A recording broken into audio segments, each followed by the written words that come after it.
السلام عليكم ورحمة الله وبركاته.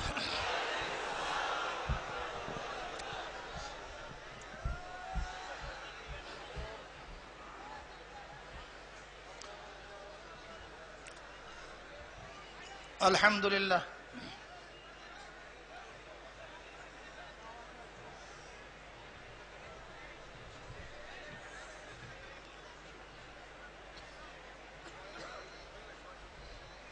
الحمد لله نحمده ونستعينه ونستغفره ونعوذ بالله من شرور أنفسنا من يهد الله فلا مضل له ومن يضلله فلا هادي له ونشهد أن لا إله إلا الله وحده لا شريك له ونشهد أن محمدا عبده ورسوله أما بعد فأعوذ بالله من الشيطان الرجيم بسم الله الرحمن الرحيم يا أيها الذين آمنوا صلوا عليه وسلموا تسليما اللهم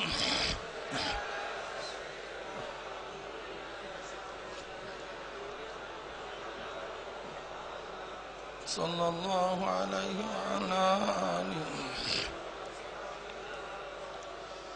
اللهم صل على سيدنا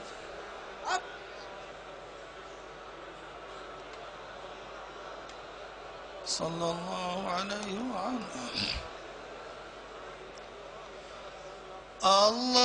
اللهم صل على سيدنا ونبينا وحبيبنا مولانا محمد صلى الله عليه وسلم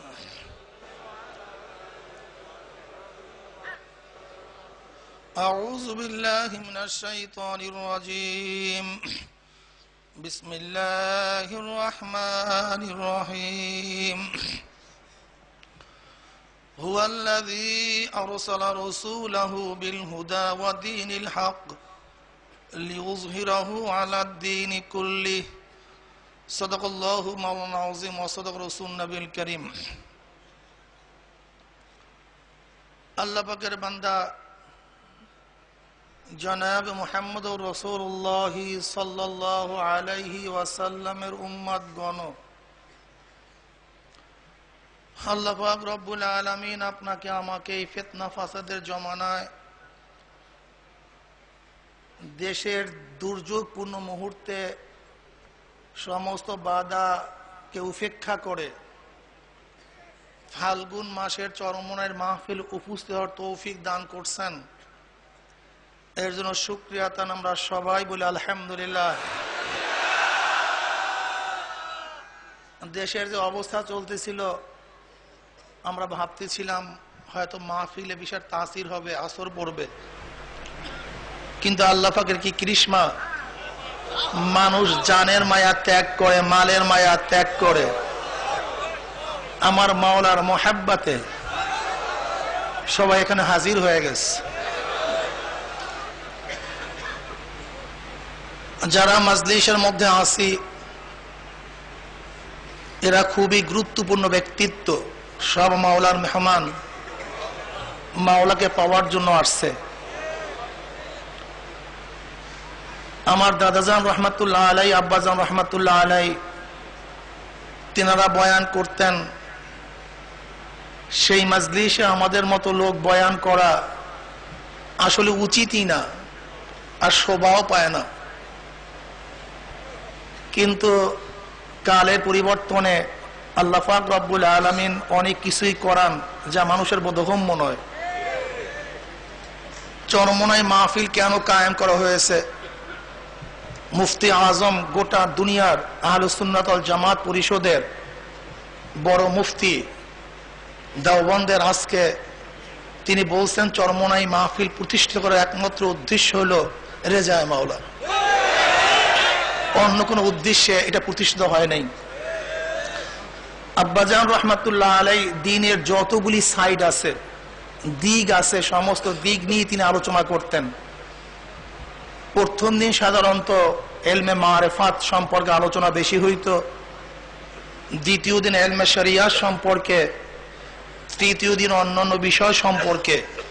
কিন্তু আব্বাজান রহমাতুল্লাহ আলাই তিনি তেনার বয়ানের মধ্যে ইসলামের যতগুলি সাইট আছে সমস্ত সাইট নিয়ে তিনি আলোচনা করতেন। আমি যে আয়াত শরীফ তেলাওয়াত করছি, এই ধরনের আয়াত আল্লাহ পাক রব্বুল আলামিন অন্য জায়গায় বলছেন, হুয়াল্লাযী বাআসা ফিল উম্মিয়্যিনা রাসূলাম মিনহুম ইয়াতলু আলাইহিম আয়াতিহি ওয়া ইউযাক্কিহিম ওয়া ইউআল্লিমুহুমুল কিতাবা ওয়াল হিকমা। হুয়াল্লাযী, ওই খোদা, ওই আল্লাহ যিনি প্রেরণ করছেন আরসালা রাসূলাহু বিল হুদা, বে আই মাল হুদা, হেদায়েতের সাথে। কি প্রেরণ করছেন? রসুল। রসুল কি জিনিস? বার্তাবাহক, যিনি বার্তা বহন করেন। নবী অর্থ তো বার্তাবাহক। দুইয়ের মধ্যে কোনো পার্থক্য আছে কি নাই? অনেকেই বলেন পার্থক্য নাই, উভয় দাওয়াতের কাছে দুনিয়াতে আসছেন, উভয় সমান। ওই সমস্ত হযরতের কথার উপরে একটা ইশকাল উঠে। আল্লাহ পাক রব্বুল আলামিন কালামে পাকের মধ্যে ফরমান, ওমা আরসালনা মিন ক্বাবলিকা মিন রাসূলিন ওয়ালা নাবিয়্যিন। এখানে নবীকে রাসূলের আত্ম করা হয়েছে, আর মাতুফ আলাই মুগায়্যির হয়, একটা আরেকটা কি হয়? বিপরীত হয়। তাহলে রাসূল এবং নবী কি না? এক না, ভিন্ন আছে। তাহলে কি ভিন্নতা? কেউ কেউ বলেন নবী তো ইসলাহুন নফস, মানুষের ইসলাহের জন্য, ইসলাহুল কওমের জন্য আসছেন। আর রাসূল যার উপর নতুন শরীয়ত এবং নতুন কিতাব অবতীর্ণ হয়েছে তাকে কি বলা হয়? রাসূল বলা হয়। তাহলে সূরা মারইয়ামের মধ্যে যে আয়াত আসছে ওয়া কানা রাসূলান ওয়া নাবিয়্যা, এই আয়াত আসছে কার ব্যাপারে? হযরত ইসমাঈল আলাইহিস সালাতু ওয়াস সালামের ব্যাপারে। অত সবাই ইত্তেফাক, হযরত ইসমাঈল আলাইহিস সালাতু ওয়াস সালাম তিনি তো নতুন কোনো শরীয়তের প্রবক্তা ছিলেন না, এবং তার উপরে কোনো কিতাব অবতীর্ণ হয় নাই। তাহলে তাকে আল্লাহ পাক রব্বুল আলামিন কেন রাসূল বললেন?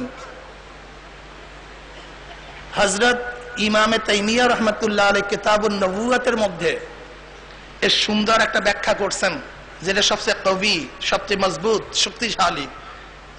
তিনি বললেন যে সমস্ত নবীদের উপরে জিহাদ ফরজ না, কিন্তু প্রত্যেকটা রাসূলের উপর জিহাদ ফরজ। সমস্ত নবীর উপরে কি না? জিহাদ ফরজ না। অন্যার মোকাবেলা করা এটা ফরজ না, নাহি আনিল মুনকার করা ফরজ না, কিন্তু প্রত্যেক রাসূলের উপরে নাহি আনিল মুনকার করা কি? ফরজ। সেই হিসাবে নবীদের উপরে দুইটা দায়িত্ব, রাসূলদের উপরে দুইটা দায়িত্ব। এক হলো মানুষকে ইসলাহ করা, সংশোধন করা, আর শরীয়তের যারা বিরুদ্ধাচরণ করবে, ইসলামের যারা দুশ্মনী করবে তাদের মোকাবেলা করা। কি বলা ঠিক না? যেহেতু সরদার দো আলম সৈয়দুল আম্বিয়া মুহাম্মদ আরবি আলাইহিস সালাতু ওয়াস সালাম শুধু নবী নন, তিনি রাসূলও। কি বলা ঠিক না? এর থেকে আমাদেরকে শুধু নবীওয়ালা কাজ করলেই হবে না, নবীওয়ালা কাজের সাথে রাসূলওয়ালা কাজও করতে হবে। এটা মনে রাখতে হবে। যেহেতু সরদার দো আলমের উপরে দুইটা দায়িত্ব বর্তাইছে, আমরু বিল মারুফ ওয়া নাহি আনিল মুনকার, সৎ কাজের আদেশ করবেন এবং অসৎ কাজের বাধা প্রদান করবেন। যেহেতু আমরা তার উম্মত, সরদার দো আলমের উম্মত, সেই হিসাবে আমাদের উপরে আমরু বিল মারুফ ওয়া নাহি আনিল মুনকার, আমরা সৎ কাজের আদেশও দেব, অন্যার মোকাবেলাও করব। আল্লাহর হাবিব আলাইহিস সালাতু ওয়াস সালামকে আল্লাহ পাক কেন পাঠালেন? নমুনা কি? আল্লাহর হাবিব আলাইহিস সালাতু ওয়াস সালাম নিজেই বলেন, আমার আশা নবী ইব্রাহিমের দোয়া এবং হযরত ঈসা আলাইহিস সালাতু ওয়াস সালাম অগ্রিম সংবাদ এবং আমার মার স্বপ্ন। হুজুর আলাইহিস সালাতু ওয়াস সালামের আম্মাজান তিনি গর্ভ থাকাকালীন সময় স্বপ্ন দেখলেন, তার গর্ভের থেকে একটা আলো বের হয়ে গোটা পারস্য এবং রোম আলোকিত হয়ে গেছে। এরকম একটা স্বপ্ন তার দাদা আব্দুল মুত্তালিফের থেকেও পাওয়া যায়। হুজুর আলাইহিস সালাতু ওয়াস সালামের জন্য দোয়া করছেন নবী ইব্রাহিম আলাইহিস সালাতু ওয়াস সালাম। আল্লাহ পাক রব্বুল আলামিনের হুকুমে যখন ইব্রাহিম নবী আলাইহিস সালাতু ওয়াস সালাম অনেকগুলি আদেশ পালন করছেন, ওয়াইয ইবতালা ইব্রাহিম রাব্বুহু বিকালিমাতিন ফাতাম্মাহুন্না ক্বালা ইন্নী জাইলুকা লিন-নাসি ইমামা ক্বালা ওয়া মিন যুররিয়্যতি ক্বালা লা ইয়ানালু আহাদিয যালিমিন। নবী ইব্রাহিম আলাইহিস সালাতু ওয়াস সালামকে আল্লাহ পাক রব্বুল আলামিন অনেকগুলি পরীক্ষা করছেন। কেউ কেউ বলেন 10, কেউ কেউ বলেন 30। 10 হোক 30 হোক, সমস্ত পরীক্ষায় তিনি 100 ওভার মার্কস পেয়েছেন। 100 ওভার, একেবারে মোটেও কম নেই, 1 মার্কসও কম পান নেই। বলছেন যাও হিজরত করো, হিজরত করে সিরিয়ায় চলে গেছেন। বলছেন যাও সিরিয়ার থেকে তোমার স্ত্রীকে এবং তোমার নবজাত শিশুকে মক্কা ভূমিতে নিয়ে আসো। জিবরাইল আলাইহিস সালাতু ওয়াস সালাম তাকে নিয়ে রওনা করলেন। যখন ইব্রাহিম নবী আলাইহিস সালাতু ওয়াস সালাম কখন উদ্যান দেখেন যেখানে ফসল হয়, দানা হয়, সবুজ ঘাস হয়, বলেন এখানে আমার হিজরতের জায়গা কিনা, করেন না সামনে চলতে হবে। আবার যেখানেই দেখেন বলেন এখানেই কিনা, করেন না সামনে চলতে হবে। চলতে চলতে চলতে চলতে আজকে যেখানে কাবা শরীফ সেখানে নিয়ে গেলেন। আল্লাহর কি কৃষ্ণা, সেখানে কোনো গাছ ছিল না, তরুলতা ছিল না, পানির কোনো ব্যবস্থা ছিল না। অমনি আল্লাহ পাক রব্বুল আলামিন বললেন রাখো এখানে, যাও তুমি সিরিয়ায়। আল্লাহর আদেশ। হযরত ইব্রাহিম নবী আলাইহিস সালাতু ওয়াস সালাম মা হাজেরাকে বলবেন আমি এখন সিরিয়ায় যাব, এতটুকু কথা বলার সময় তার নাই, মাওলার আদেশ আসছে। তাই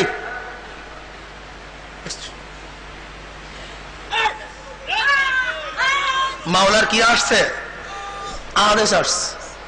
এতটুকু বলার সময় নেই, হাঁটতেছেন, পিছনে তাকাবার সময় নেই। মা হাজারা বলতেছেন কোথায় যান? নবজাত শিশু, খানা নাই, পিনা নাই, 2-1 দিন থাকা যাবে, অথচ বলতেছেন না আপনি কোথায় যাইতেছেন। কিন্তু বলার সুযোগ নাই, মাওলার হুকুম আসছে। আমরা কি হুকুম পালন করি? নবজাত শিশু।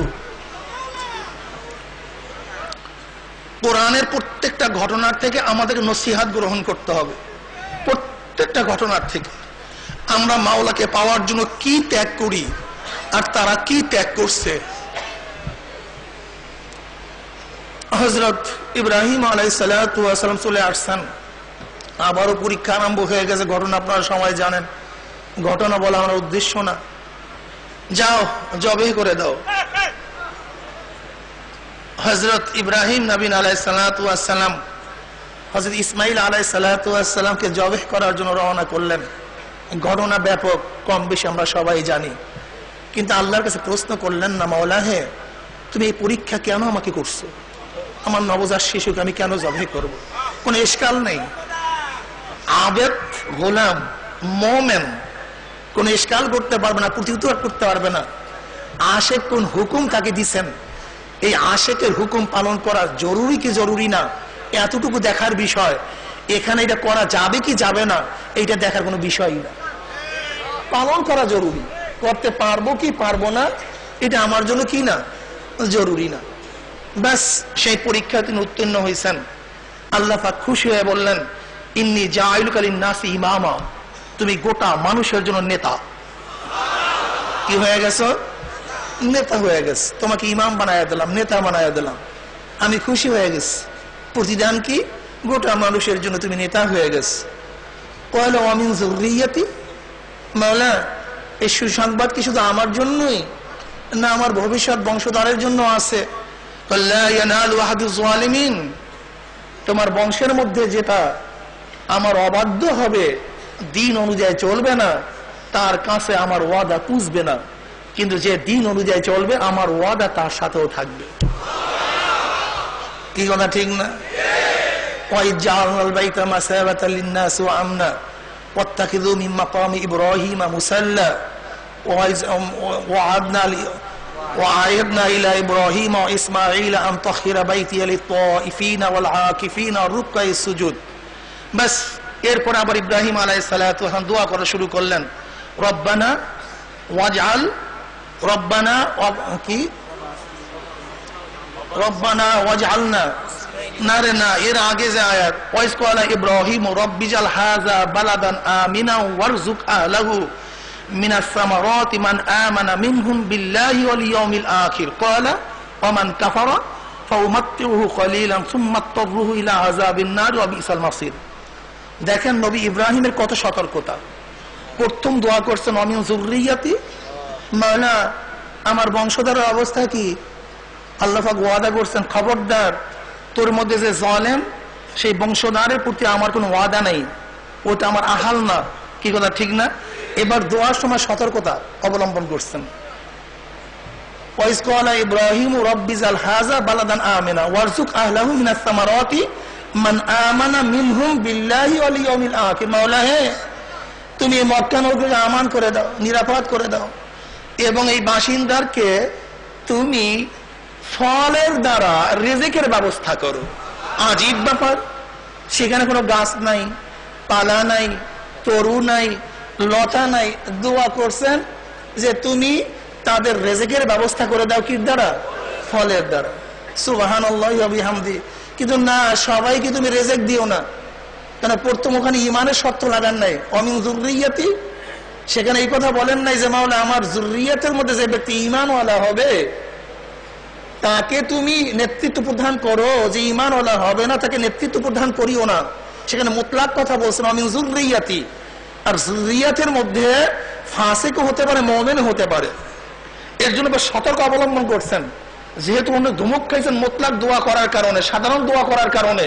এবার তিনি পার্থক্য করে দিচ্ছেন, মাওলা সবাইকে রিজিক দিও না, যে ব্যক্তি ঈমানওয়ালা আছে আখিরাতকে বিশ্বাস করে তুমি তাকে রিজিক দাও। আল্লাহ পাক এবারও ধমক দিলেন, ওমান কাফার, যে কুফরি করে তাকে রিজিকের ব্যবস্থা কি করবে? অবস্থা দেখছেন। তুমি বুঝলাম মুমিনদের জন্য দোয়া করছো, কিন্তু কাফেরদের রিজিকের ব্যবস্থাটা করবেটা কি? কি বুঝলেন? রিজিক আম, রিজিক কি সাধারণ। আল্লাহ পাক রব্বুল আলামিন রিজিকের ব্যবস্থা কুত্তার জন্য করছেন, শুয়ারের জন্য করছেন, সিংহের জন্য করছেন, বাঘের জন্য করছেন, কাফেরের জন্য করছেন, মুশরিকের জন্য করছেন, মুনাফিকের জন্য করছেন। রিজিকের নিয়ামত আম। এই কারণে বৃষ্টি মুমিনের জমিনের মধ্যে যেই বৃষ্টি পড়ে, কাফেরের জমিনের মধ্যে একই বৃষ্টি পড়ে। মুমিনের জমিনের মধ্যে যেই ফসল হয়, কাফেরের জমিনের মধ্যে একই ফসল হয়। মুমিনের জমিনের ফসল যে মিষ্টি, কাফেরের জমিনের ফসল একই মিষ্টি। কারণ রিজিকের ব্যাপারে আল্লাহ পাক রব্বুল আলামিন কোনো পার্থক্য করেন নাই, বরং রিজিকের অবস্থাটা আম রাখছেন। যদি আল্লাহ পাক রব্বুল আলামিন রিজিকের অবস্থা সাধারণ না ঘোষণা দিতেন, তাহলে কাফের বেঈমান মুশরিকদেরকে আল্লাহ পাক রব্বুল আলামিন এক ঢোক পানি খাওয়ার ব্যবস্থা করতেন না। কি বুঝলেন? এর দ্বারা আমাদেরকে বুঝতে হবে যে কাফেররা যে রিজিক খায়, ভালো ভালো থাকে, মুমিনরা ভালো খানা খায় না, আপনাদের সন্দেহের কোনো কারণ নাই। আল্লাহ পাক রব্বুল আলামিন রিজিককে আম করে দিয়েছেন। কিন্তু হ্যাঁ, যে ব্যক্তি মাস পদের চিন্তা আছে সে খানা একটু কমই খায়। বর গেছে বর যাত্রী হিসাবে, বর গেছে তাদের সাথে যাত্রীও গেছে, সবাই খানা পিনা নিয়ে ব্যস্ত, কিন্তু বর সাহেব খানার দিকে তাকাবার সময় নেই। কখন তাকে ডাকা হবে, আসো তোমার অন্দরমহলে, সে কিন্তু তা নিয়ে চিন্তিত। কি কথা ঠিক না? কি খানা খায়, কে খানা খায় না, কি সামনে দেয়া হলো, এই চিন্তা বরেন নাই। তার প্রমাস পদের চিন্তা সে সবসময় ব্যস্ত। ঠিক মুমিনের প্রমাস পদ আমার মাওলা, তারা কে রিজিক খায়, কে কোন জায়গায় থাকে, কে গাড়িতে চলে, কে বাড়িতে থাকে, এই চিন্তা করার সময় নাই। তার সব সময় চিন্তা আমার মাওলাই করি, চিন্তা শুধু মাওলা। আমান কাফার, কাফেরদের অবস্থা কি? ওদের রিজিকের ব্যবস্থা তো আমিই করব। আমা মিন দাব্বাতি ফিল আরদি ইল্লা আলাল্লাহি রিজকুহা। গোটা দুনিয়ার যত মাখলুকাত আছে সমস্ত মাখলুকাতের রেজেকের জিম্মাদার আমার মাওলা। কি কথা ঠিক না? হ্যাঁ, রেজেক তো কাফেরদেরকে খাওয়াবো কয়েকদিন, হয়তো 30 বছর বা 40 বছর বা 50, 60, 70 বছর। ফাউমাত্তিহু কলিলান সুম্মা তাররুহু ইলা আযাবিন নার ওয়া বিসাল মাসির। এবার ঘর ছড়িয়া টানিয়া হেসরাইয়া ওদেরকে জাহান্নামে নিক্ষেপ করা হবে, টানিয়া যাইতে যাবে না। কিন্তু রিজিকের ব্যবস্থা আমার কাছে আছে। ওয়াইজ ইয়ারফু ইব্রাহিমুল কাওয়াইদ মিনাল বাইত ওয়া ইসমাঈলু রব্বানা তাকাব্বাল মিন্না ইন্নাকা আনতাস সামিউল আলিম। মাওলা, হে তুমি এখানে কাবা নির্মাণ করার জন্য বলছো, হ্যাঁ? অথচ এখানে কোনো মানুষের বসতি নাই, এখানে মানুষের কোনো যাতায়াত নাই, কি এটাকে তোয়াক করবে? তুমি আগে বলছো ওয়াইজ আহাদনা ইলা ইব্রাহিম ওয়া ইসমাঈল আন তাখিরা বাইতি লিত-তাইফিনা ওয়াল আকিফিনা ওয়ার রুকআইস সুজুদ। এইটা তুমি রুকুকারীদের জন্য, সিজদাকারীদের জন্য, তাওয়াফকারীদের জন্য, ইতিকাফকারীদের জন্য তুমি এইটাকে মুক্ত করার জন্য বলছো। ইতিকাফ করতে আসবে কি? কোন পাগল আসবে নাকি এখানে? কোন মানুষ আসবে নাকি এখানে? এখানে আসবে কোন পাগলে? হ্যাঁ, বাহ্যিক যুক্তির এখানে তোয়াফ করার কোনো জায়গা না, আসার কোনো জায়গা না। কিন্তু তুমি যদি কবুল করো, আমাদের বাহ্যিক দৃষ্টিতে যদিও কোনো শর্ত মিলে না, আমাদের জ্ঞান এখানে যায় না, কিন্তু তোমার কবুলিয়ত যদি থাকে তাহলে আমাদের জ্ঞান কাজ করবে না, তোমার কবুলিয়তই যথেষ্ট হয়ে যাবে। আজকে চর্ম নাই, অবস্থা দেখেন, রাস্তা নেই, ঘাট নাই, আসার কোনো সুব্যবস্থা নাই, কিন্তু আল্লাহ পাক কবুল করছে। মানুষ কিভাবে আসে আল্লাহ পাকই ভালো জানে। হ্যাঁ মাওলা, তুমি যদি কবুল করো, তাই কবুল করলে টেনশনের কিছু না, কারণ নেই, তুমি তো ব্যবস্থা তুমিই করবা। আর ইব্রাহিম নবী আলাইহিস সালাতু ওয়াস সালামের দোয়ার কারণে গোটা দুনিয়ার মধ্যে যেই ফল না পাওয়া যায়, মক্কার মধ্যে সেই ফলের ব্যবস্থা আছে, হর এক রকমের ফল যা চিন্তাও করা যায় না। কি না ঠিক না? রব্বানা তাকাব্বাল মিন্না ইন্নাকা আনতাস সামিউল আলিম। মাওলা, হে আদেশ পালন করছি, কবুলিয়াতের দায়িত্ব তোমার, এটার দায়িত্ব আমাদের না। কি কথা ঠিক না? রব্বানা ওয়াজআলনা মুসলিমাইনি লাকা ওয়া মিন যুররিয়াতিনা উম্মাতান মুসলিমাতান লাক ওয়া আরিনা মানাসিকানা ওয়া তুব আলাইনা ইন্নাকা আনতাত তাওয়াবুর রহিম। মাওলা, এই আমার আসল কথা, আগের কথা বলা আমার উদ্দেশ্য না। মাওলা রে, তুমি আমার এবং আমার ছেলেকে তোমার আনুগত্য হিসাবে কবুল করিয়া নাও, গোলাম হিসেবে কবুল করিয়া নাও, মুসলমান হিসাবে কবুল করিয়া নাও, এবং আমার বংশধরের মধ্য থেকেও এক দলকে তোমার মুসলমান হিসাবে কবুল করে নাও। কি কথা ঠিক না? এরপরে কি? রব্বানা ওয়াবআস ফীহিম রাসূলাম মিনহুম ইয়াতলু আলাইহিম আয়াতিকা ওয়া ইউআল্লিমুহুমুল কিতাবা ওয়াল হিকমা ওয়া ইউযাক্কিহিম। রব্বানা ওয়াবআস ফীহিম, ওই যে কইছে না, রব্বানা ওয়াজআলনা মুসলিমাইনি লাকা ওয়া মিন যুররিয়াতিনা উম্মাতান মুসলিমাতান লাক। আমার বংশধরের মধ্য থেকে যাদেরকে মুসলমান হিসেবে তুমি কবুল করবে, তাদের মধ্য রব্বানা ওয়াবআস ফীহিম, ওই হিমের মার জায়গা আছে কোন দিকে? ওই যে আমার যেই মুসলমান যুররিয়াত হবে, তাদের মধ্য থেকেই একজন রাসূল প্রেরণ করো। তার কাজটা কি হবে? ইয়াতলু আলাইহিম আয়াতিকা ওয়া ইউআল্লিমুহুমুল কিতাবা ওয়াল হিকমা ওয়া ইউযাক্কিহিম। সে কিতাব তেলাওয়াত করিয়া শোনাবে, সে কিতাবের জ্ঞান শিক্ষা দিবে, সে কিতাবের ব্যাখ্যা করবে, মানুষদেরকে তাজকিয়া নাস করাবে। এই দোয়া করছেন নবী ইব্রাহিম আলাইহিস সালাতু ওয়াস সালাম হাজার হাজার বছর আগে। তার জবাবে আল্লাহ পাক রব্বুল আলামিন এইবার আয়াত নাযিল করছেন, ওই যে রব্বানা ওয়াবআস ফীহিম রাসূলাম মিনহুম। এবার আল্লাহ পাক কি জবাব দেন? হুয়াল্লাযী, এ ইব্রাহিম, তুমি যে দোয়া করছিলে যে খোদার কাছে, যেই মাওলার কাছে দোয়া করছিল ইব্রাহিম, সেই মাওলা জবাব দেয়, হুয়াল্লাযী বাআসা ফিল উম্মিয়িনা রাসূলাম মিনহুম ইয়াতলু আলাইহিম আয়াতিহি ওয়া ইউযাক্কিহিম ওয়া ইউআল্লিমুহুমুল কিতাবা ওয়াল হিকমাহ ওয়া ইন কানু মিন ক্বাবলু লাফি যালালিম মুবিন। এই নবী ইব্রাহিম যেই খোদার কাছে দোয়া করছে, সেই খোদা এখন তার দোয়ার জবাব দিতে আছে হাজার হাজার বছর পরে। এর থেকে আর একটা মাসালা আমাদেরকে জানতে হবে, অনেক সময় আমরা দোয়া করিয়েই পিছনের দিকে তাকাই যে আমার দোয়া কবুল হইল কি হইল না, এই দোয়া কবুল হয় না। আমাদের মনে রাখতে হবে মুমিনদের দোয়া কোনো অবস্থাতেই ব্যর্থ হয় না, সমস্ত দোয়া কবুল হয়, হয়তো একটু পরে একটু আগে। কি কথা ঠিক না? মুমিনের কোনো দোয়া ব্যর্থ হয় না। মনে রাখবেন দোয়া খোদ একটা ইবাদত, দোয়া খোদ নিজে একটা ইবাদত, কবুল হোক অথবা নাই হোক দোয়াটাই ইবাদত। কি কথা ঠিক না? দোয়াও মুখুল ইবাদত। হযরত ইব্রাহিম নবী আলাইহিস সালাতু ওয়াস সালাম দোয়া করছেন অনেক আগে, দোয়া কবুল হয়েছে অনেক পরে। নবী আলাইহিস সালাতু ওয়াস সালাম দোয়া করছেন মক্কায়, দোয়া কবুল হয়েছে মদিনায়। নবী আলাইহিস সালাতু ওয়াস সালাম দোয়া করছেন আল্লাহুম্মা ফাতহাল ফারিস, আল্লাহুম্মা ফাতহার রুম, কিন্তু এই দোয়া কবুল হয়েছে হযরত ওমর ইবনে খাত্তাব রাদিয়াল্লাহু আনহুর জামানায়। কি কথা ঠিক না? কাজে দোয়া কবুল হবে না এই বিশ্বাসে দোয়া করলে দোয়া কবুল হবেই না। কিন্তু ঈমান ওয়া ইহতিসাবা, আমার দোয়া নিশ্চয়ই কবুল হবে যদি এইভাবে দোয়া কবুল করাবার কবুল হবে বিধায় দোয়া করেন। আপনার জমানায় দোয়া কবুল না হলেও আপনার সন্তানদের জমানায় দোয়া কবুল হবে। আপনার সন্তানদের জমানায় যদি দোয়া কবুল না হয়, আপনার নাতিনাতকুরের জমানায় দোয়া কবুল হবে। ইহু জগতে যদি আপনার দোয়া কবুল না হয়, আখিরাতে আপনার দোয়া কবুল হবে।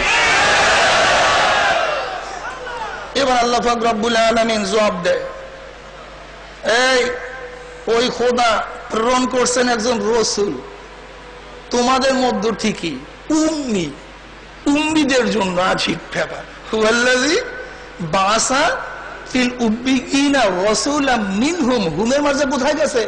উম্মিদের দিকে। কি কথা ঠিক না? উম্মিদের মধ্য থেকে আল্লাহ পাক একজন উম্মি রাসূল প্রেরণ করছেন। কি বলে? উম্মি। সে রাসূল কি? উম্মি মানে যে লেখাপড়া শিখেন নাই, কারোর কাছে পড়েন নাই, লিখতে জানেন না, এরকম একজন উম্মির রাসূল তিনি প্রেরণ করছেন। আবার উম্মিদের মধ্যে কিন্তু কাজটা কি? ইয়াতলু আলাইহিম আয়াতিহি ওয়া ইউযাক্কিহিম ওয়া ইউআল্লিমুহুমুল কিতাবা ওয়াল হিকমা। আমি পরিচয় দিলাম, ভাই এই ব্যক্তি গন্ড মূর্খ, কোনোদিন পড়াশোনা করে নাই, কিন্তু জানেন একে নিয়োগ দিছি কেন? বলে কেন? বলে ডক্টরদের ক্লাস করাবো। বলে ভাই শোনেন, এই ব্যক্তিকে জানেন নাকি? বল না। তাহলে গন্ড মূর্খ, কোনোদিন পড়াশোনা করে নাই, এরা কাজটা কি জানেন নাকি? বলে না, বুয়েটে ক্লাস করাবে। বলে এই ব্যক্তি জানেন কে? বলে কে? বলে মূর্খ, কেউ পড়াশোনা করে নাই, কিন্তু এ ব্যক্তি করবেটা কি?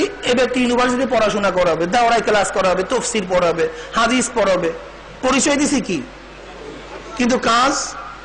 তাহলে তার পরিচয়ের সাথে কাজের কোনো কি নাই? কাজ এবং পরিচয়ের মধ্যে ভিন্নতা। সে হলো মূর্খ, পড়াশোনা করে নাই, কিন্তু কাজটা হলো পড়াশোনার। ইয়াতলু আলাইহিম আয়াতিহি ওয়া ইউযাক্কিহিম ওয়া ইউআল্লিমুহুমুল কিতাবা ওয়াল হিকমা। কি বুঝলেন? এর দ্বারা বুঝলাম আপনারা কি আমার কথা শুনতে পাচ্ছেন? কি সবাই শুনতেছেন? কিসের থেকে শুনেন? কথা বলেন না কেন সবাই? মাইক কি কথা বলে না আমি কথা বলি? তাহলে মাইক কথা বলে না, কথা বলি আমি, শোনেন মাইকের থেকে। ইয়াতলু আলাইহিম আয়াতিহি ওয়া ইউযাক্কিহিম, তিনি তো মূর্খ, নিজে পড়াশোনা করেন নাই। তাহলে মনে করতে হবে রাসূল একটা মাইক, পড়াশোনা করাবেন আমার খোদ আল্লাহ। সাপ্লাই করবেন, শিশু সাপ্লাইয়ার। কি কথা ঠিক না? এই জন্য তিনি বলেন আল্লাহ মানে রব্বি ফাহসানা তালিমি ও আদাবানা রব্বি ফাহসানা তাদিবি। আমাকে এলেম শিক্ষা দিয়েছেন আমার প্রভু আল্লাহ, আমার এলেম কতই না উত্তম এলেম। আমাকে আদব শিক্ষা দিয়েছেন আমার প্রভু আল্লাহ, আমার আদব কতই না উত্তম আদব। এখানে আর একটা কথা মনে রাখতে হবে, এলেমের সাথে সাথে আদব শিক্ষার কথা বলা হয়েছে। যে এলেমের সাথে আদব আছে ওই ইলম হলো ইলমে নবুবী, আর যেই ইলমের সাথে আদব নাই ওই ইলম ইলমে শয়তানি। মনে রাখতে হবে, যে ইলমের সাথে কি আছে সেই ইলম ইলমে নবুবী, আর যেই ইলমের সাথে আদব নাই ওই ইলম ইলমে নবুবী না, বরং ইলমে শয়তানি। কারণ কি, শয়তানের ইলম ছিল না ব্যাপারটা এরকম না। সে তো মুআল্লিমুল মালাইকা, সে তো সমস্ত ফেরেশতাদের ওস্তাদ। শয়তান তো সমস্ত ফেরেশতাদের ওস্তাদ। খুব সুরত, তার চেহারা খুব আকর্ষণীয় ছিল, মারাত্মক আকর্ষণীয় ছিল তার সুরত, তার সিরত, তার আমল। শয়তান প্রথম আসমানে কথিত আছে, বর্ণিত আছে, প্রথম আসমানে শয়তানের নাম লেখা ছিল আবেদ, দ্বিতীয় আসমানে শয়তানের নাম লেখা ছিল জাহেদ, তৃতীয় আসমানে শয়তানের নাম রাখা ছিল আরেফ, চতুর্থ আসমানে শয়তানের নাম রাখা ছিল ওলি, পঞ্চম আসমানে শয়তানের নাম ছিল খাজান, ষষ্ঠ আসমানে শয়তানের নাম ছিল তাকি, সপ্তম আসমানে শয়তানের নাম রাখা ছিল আজাজিল, কিন্তু আরশে মহল্লায় শয়তানের নাম লেখা ছিল ইবলিস। খুব ভালো মতো মনে রাখতে হবে, শয়তান কিন্তু আবেদ, আবেদ মানে ইবাদতগীর। খবরদার আবেদরা নিজের আখিরি অবস্থা সম্পর্কে ভুললে চলবে না। শয়তানের প্রথম নাম ছিল আসমানে আবেদ, সে ইবাদতগীর। এত ইবাদত করতেন, কথিত আছে এমন কোন জায়গা নাই যে জায়গার মধ্যে শয়তানের কোন সেজদা নেই, কথিত আছে। আবেদ, সে কি ছিল, জাহেদ, ত্যাগী, ইবাদতের জন্য সর্বোচ্চ ত্যাগ সে করছে, মুজাহিদা সে করছে। কি কথা ঠিক না? তার নাম ছিল আরেফ, সে পরিপূর্ণ আমার মাওলার পরিচয় লাভ করছে। পরিচয় লাভ করার ব্যাপারে কোনো ত্রুটি তার মধ্যে ছিল না। কি কথা ঠিক না? সে ছিল ওলি। ওলি মানে কি? আল্লাহর বন্ধু। ওলিত্ব তার মধ্যে ছিল। সে ছিল তাকি, মাওলাকে ভয়ও করত। সে খাজান, সংরক্ষক, সমস্ত মালের সংরক্ষক তার মধ্যে ছিল। কিন্তু আরশের মধ্যে তার নাম লেখা ছিল ইবলিস, হতাশাগ্রস্ত, সব শেষ, কিচ্ছু নেই। এই আরেফ, এ সালেক, মারাত্মক পথে আপনারা চলতেছেন, মারাত্মক পথ। এই পথ খুব পিচ্ছিল, খুব কাঁটাযুক্ত পথ, খুব গভীর এক পথে আপনারা চলতেছেন। যেমন রেখা দেওয়া হয়েছে, দৌড়ের পাল্লা শুরু হয়ে গেছে, অনেক দূরের থেকে দৌড়ের পাল্লা শুরু হয়েছে, আম্পায়ার দাঁড়ানো আছে রেখার সামনে। আপনারা দেখতেছেন একটা লোক অনেক আগে, আর একটা লোক দ্বিতীয়, আর একটা লোক তৃতীয়। না, একে অতিক্রম করা সম্ভব না, লোকটা তো অনেক আগানো আছে। কিন্তু এই রেখ, এই লাল রেড মার্কস অতিক্রম করার আগে কাউকে ফার্স্ট সেকেন্ড থার্ড কি ঘোষণা দেয়া যায়? কেন? কারণটা কি? সে তো অনেক আগে, কেন দেয়া যায় না? যদি রেখার কাছে আসিয়া হোঁচট খায়, সব শেষ। এই জন্য আব্দুল কাদের জিলি রহমাতুল্লাহ আলাইহি বলেন, মৃত্যুর পরে কবরে গিয়া মাপ পাওয়ার আগ পর্যন্ত নিজেকে নিজে একটা শুয়ারের চেয়ে ভালো মনে করা যাবে না। কঠিন অধ্যায়। যখন শয়তানকে আল্লাহ পাক রব্বুল আলামিন অপদস্থ করে তার চেহারাকে বিকৃত করে দিয়েছেন, শুয়ারের চেহারা বানাইছেন, বুকটি উঠের মতো তার দাঁতকে ধাক্কাইয়া ফেলাইছেন, তার চেহারাকে বিবর্ষ করিয়া ফেলাইছেন। এই অবস্থা দেখিয়ে হযরত জিবরীল আলাইহিস সালাতু ওয়াস সালাম, মিকাইল আলাইহিস সালাতু ওয়াস সালাম আল্লাহর কাছে আরজ করে মাওলা হে, আমাদের উপায় কি? যে শয়তানের এত সুন্দর চেহারা ছিল, আজকে তার অবস্থা এরকম। আমার মাওলায় বলছেন, আমাকে ভয় করতে থাকো, আমাকে ভয় করতে থাকো। এক মারাত্মক অবস্থা। ইবলিসের মধ্যে আরো করে ইলম ছিল। মুফাসসিরিন কিরাম বলেন, গোটা নবীদেরকে আল্লাহ পাক রব্বুল আলামিন যত কিতাবের ইলম, যত সহিফার ইলম দিবেন, আল্লাহ পাক রব্বুল আলামিন বিতাফসীল, তাফসীল সহকারে, ব্যাখ্যা সহকারে সমস্ত ইলমের অধিকারী বানাইছেন শয়তানকে। এত জানা জানতো, কিন্তু কি ছিল না? বলেন কি ছিল না? ঠিক বর্তমানেও যে আলেমদের ইলমের সাথে আদব নাই, মনে করতে হবে ইলমে নববীর অধিকার হয় না, ইলমে শয়তানের অধিকার হয়েছে। মনে রাখতে হবে। এলেমের ফজিলাত শুনলেই হবে না, এলেমের সাথে আদব থাকতে হবে, আমল থাকতে হবে। কি কথা ঠিক না? তাহলে হুজুর আলাইহিস সালাতু ওয়াস সালাম আসলে একটা মাইক স্বরূপ, তিনি শুধু সাপ্লাই করেন, কিন্তু সাপ্লাই দাতা কে? আমার মাওলা, তিনি রসুল। রসুলের পার্থক্য বুঝলাম। কি কথা ঠিক না? ইয়াতলু আলাইহিম আয়াতিহি, তিনি কোরআন শরীফ তেলাওয়াত করিয়া শোনাবেন, তার একটা কাজ। আমরা অনেকেই মনে করি, খাস করে মওদুদি জামাত, তারা মনে করে কোরআন না বুঝিয়া পড়লে সওয়াব নাই, যেরকম বাংলা বই না পড়িয়া না বুঝিয়া পড়লে কোনো লাভ নাই, ইংলিশ বই না বুঝিয়া পড়লে কোনো লাভ নেই। আপনি ইংলিশ পড়লেন, বুঝেন না, এটা লাভ আছে কোনো? বাংলা বই পড়লেন, বুঝলেন, কোনো লাভ আছে নাকি? ওনার কোরআনকে একটা বাংলা বইয়ের সাথে তুলনা করে ফেলাইস, কিন্তু কোরআন তো বাংলা বই না, এটা ইংলিশ কোনো চ্যাপ্টার না, সাহিত্য না, এটা তো কোরআন। এটা কি কোরআন? তো মোজেস, কোরআন এক দামি কিতাব। এই কিতাবের সাথে যে যেইভাবে সম্পর্ক রাখবে সে ভিতরে দামি হয়ে যাবে। কোরআন যেই ফেরেশতার মাধ্যমে নাযিল হয়েছে, সমস্ত ফেরেশতাদের মধ্যে সেই ব্যক্তি দামি হয়ে গেছে। যেই নবীর উপর নাযিল হয়েছে, সেই নবী সমস্ত নবীদের সে দামি হয়ে গেছে। যেই জমিনে কোরআন নাযিল হয়েছে, সেই মক্কা নগরীটা গোটা দুনিয়ার জমিনের সে দামি হয়ে গেছে। যেই মাসে কোরআন নাযিল হয়েছে, ওই মাসটা সমস্ত মাসে সে দামি হয়ে গেছে। যেই রাত্রে কোরআন নাযিল হয়েছে, সেই রাত্রটা সমস্ত রাত্রে সে দামি হয়ে গেছে। কি কথা ঠিক না? এই কোরআন যে কাগজের মধ্যে লেখা হয়, সেই কাগজটা সমস্ত কাগজের দামি হয়ে যায়। এই কোরআন যে কাঠের উপরে রেখে, রেহালের উপরে রেখে পড়া হয়, সেই কাঠটা সমস্ত কাঠের সে দামি হয়ে যায়। এই কোরআনকে যে কেলাফ কাপড় দ্বারা আবৃত করা হয়, সেই কাপড়টা সমস্ত কাপড়ের সে দামি হয়ে যায়। এই কোরআন যার সিনার মধ্যে থাকবে, সে সমস্ত মানুষের সে দামি হয়ে যাবে। কোরআন যেখানে যতটুকু সম্পর্ক রাখছে, সেখানেই সে দামি হয়ে গেছে। কি কথা ঠিক না? ইয়াতলু আলাইহিম আয়াতিহি, তেলাওয়াত করিয়া শোনাবেন। কি কথা ঠিক না? তেলাওয়াতের ফজিলত কি? عن عبد الله بن مسعود رضي الله تعالى قال قال رسول الله صلى الله عليه وسلم من قرأ حرفا من كتاب الله فله حسنة والحسنة بعشر أمثالها لا أقول ألف لام ميم حرف ألف حرف لام حرف ميم حرف। হুজুর আলাইহিস সালাম, তিরমিজির মধ্যে রওয়ায়াত আছে, হুজুর আলাইহিস সালাম ফরমান, যেই ব্যক্তি কোরআনের একটা হরফ তেলাওয়াত করবে, আল্লাহ পাক রব্বুল আলামিন তার আমলনামায় 10টা নেকি লিখিয়ে দিবেন। তিনি বলেন, আলিফ লাম মিম কে আমি এক হরফ বলি না, বরং আলিফ একটা হরফ, লামও একটা হরফ, মিমও কি একটা হরফ। যে ব্যক্তি শুধু আলিফ লাম মিম পড়বে, তার কয়টা নেকি হবে? আল্লামা বাইজাবি রাহমাতুল্লাহ আলাইহি বলেন, না, বেশি হওয়ার সম্ভাবনা তো আছে, অন্য রাওয়ায়াতের মাধ্যমে যুক্তির ভিত্তিতে আছে। আলিফ একটা মুসাম্মান নাম। আলিফ কিসের নাম? এই যে খাড়া একটা টালে টান, এটার নাম কি? কিন্তু আলিফ তো লিখতে শুধু এক আলিফ দ্বারা হয় না, আলিফ লিখতে 3টা হরফ লাগে, আলিফ লাম ফা। কি কথা ঠিক না? এই আলিফ লাম ফা দিয়া যেই মুসাম্মা হয়, সেইটা হলো খাড়া টান থাকে বলে আলিফ, কিন্তু লিখতে লাগে কয়টা? 3টা। কাজে আলিফের মধ্যে আরো 3টা হরফ আছে। কাজে যে ব্যক্তি শুধু আলিফ তেলাওয়াত করবে, তার আমলনামায় 30টা নেকি হয়ে যাবে।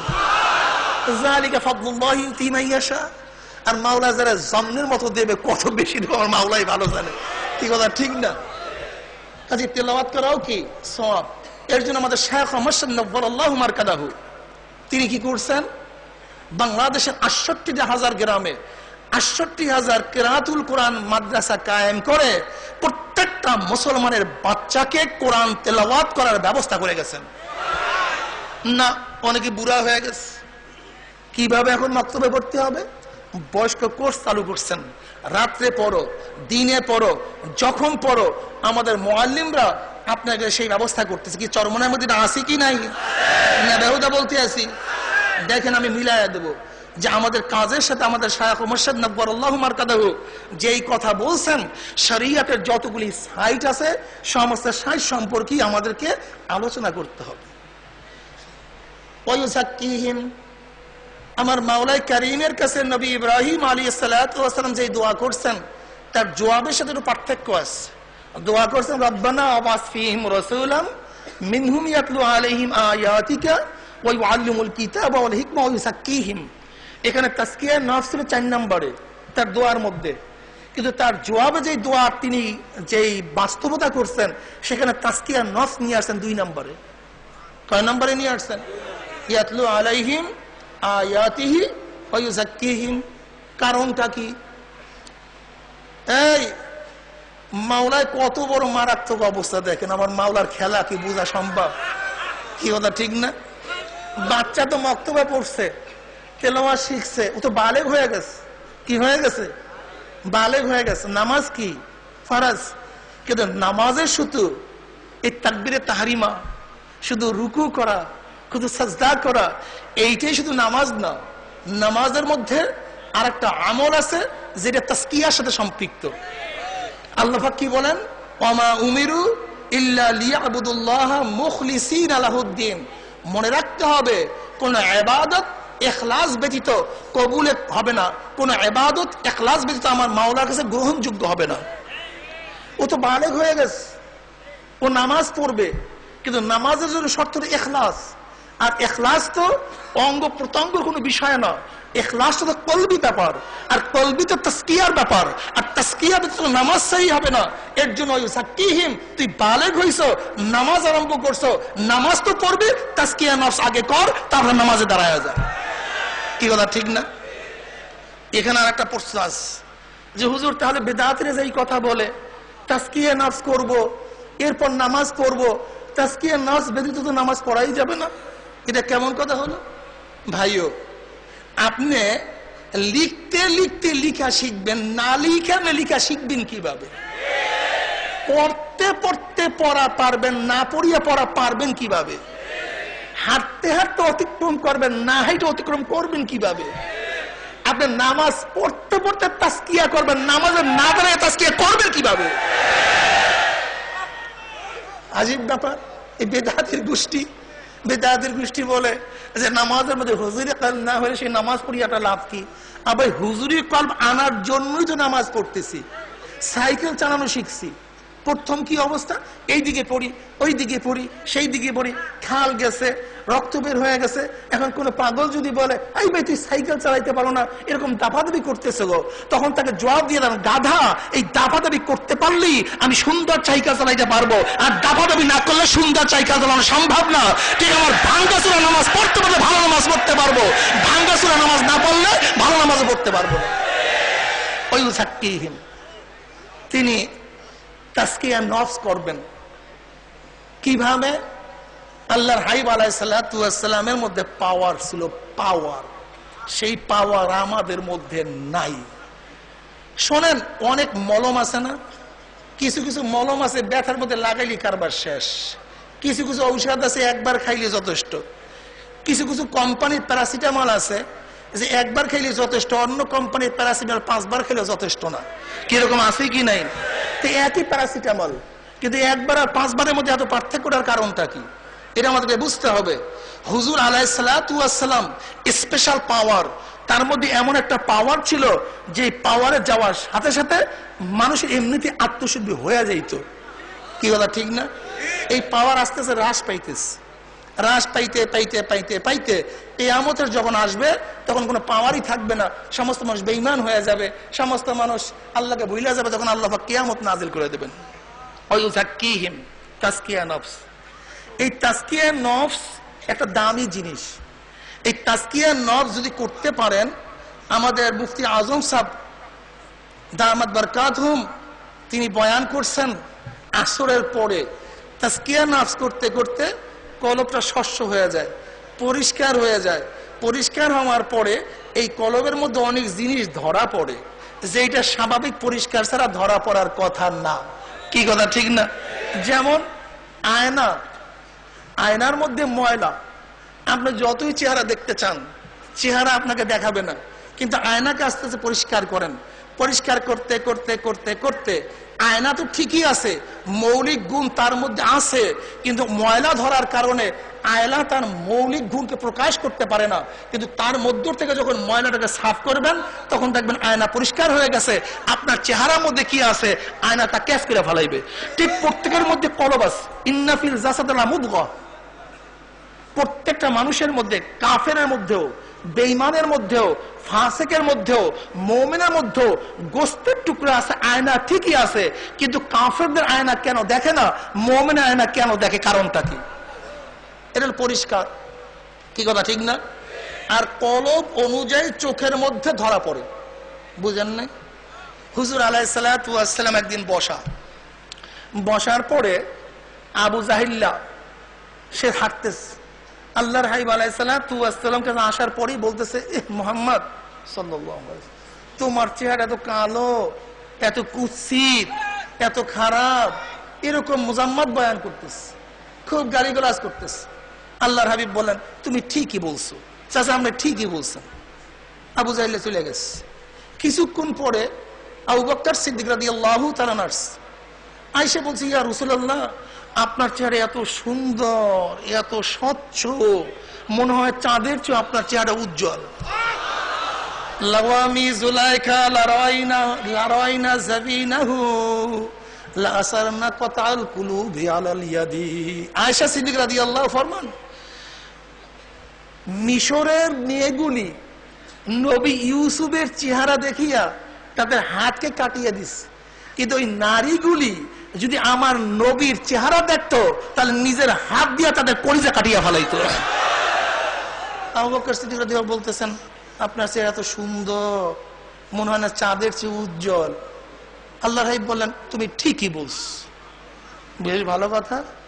সাহাবারা প্রশ্ন করলেন, ইয়া রাসূলুল্লাহ, কারোর সাথে কারোর দেখা নাই, আবু জাহিলের কথা তো আপনি ঠিক বলছেন, আবু বকরের কথা তো আপনি ঠিক বলছেন, ব্যাপারটা কি? বুঝলাম না তো।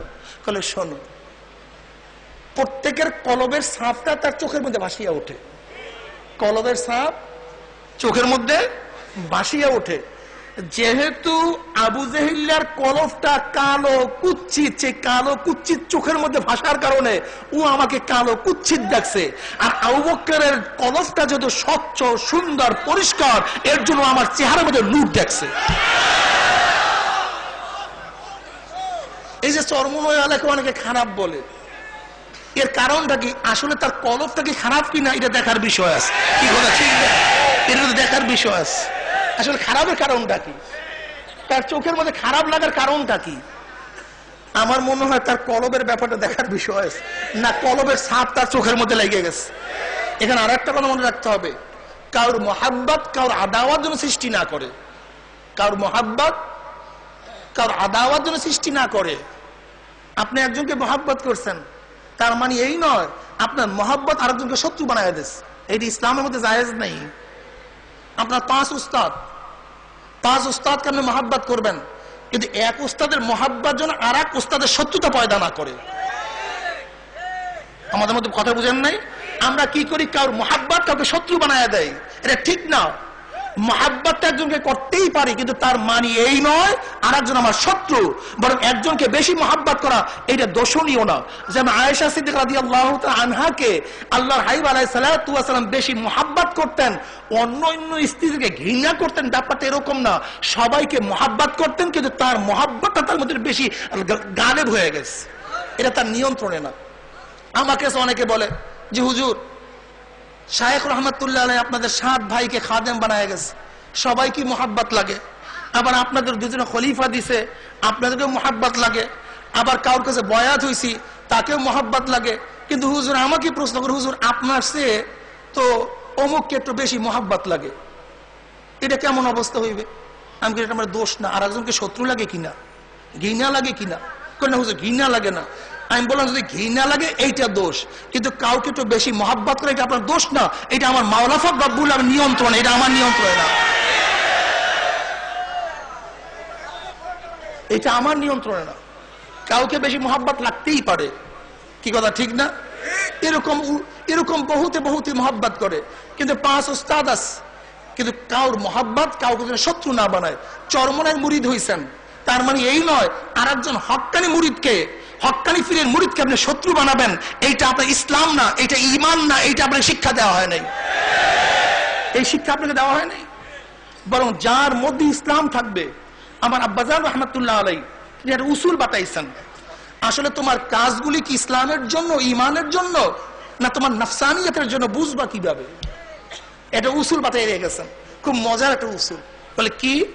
বলে দেখো, সে চরমনের মুরিদ না, তোমার পীর ভাই না, অন্য এক হক্কানি পীরের মুরিদ, তার আমল আখলাকের মধ্যে কোনো ত্রুটি নেই, কোনো কি নাই, ত্রুটি নেই, দেখো তো তুমি প্রশ্ন করে তাকে তোমার ভালো লাগে না খারাপ লাগে? যদি দেখো ভালো লাগে তাহলে মনে করতে হবে তুমি ইসলামের জন্য, ইমানের জন্য কাজ করতেছো। আর যদি দেখো তুমি খারাপ লাগে তাহলে তুমি ইসলাম এবং আল্লাহর জন্য কাম করো, তুমি দলের জন্য কাম করতে আসো। উসুলটা বুঝছেন কত মারাত্মক? হ্যাঁ, একটাই যথেষ্ট, এই একটা মাপকাঠি যথেষ্ট। এর জন্য আমি সব সময় দেখি আমার পীর ভাই না, চরমনায়ের মুরিদ না, কিন্তু দেখি লোকটার অবস্থা কি ভালো, তখনই আমার কলবের দিকে আমি খেয়াল করি যে এই লোকটার প্রতি আমার মহব্বত লাগে কি লাগে না। যদি দেখি লাগে আলহামদুলিল্লাহ, যদি দেখি লাগে না আস্তাগফিরুল্লাহ, আল্লাহ তুমি মাফ করে দাও, ভুল হয়ে গেছে। খুব মারাত্মক।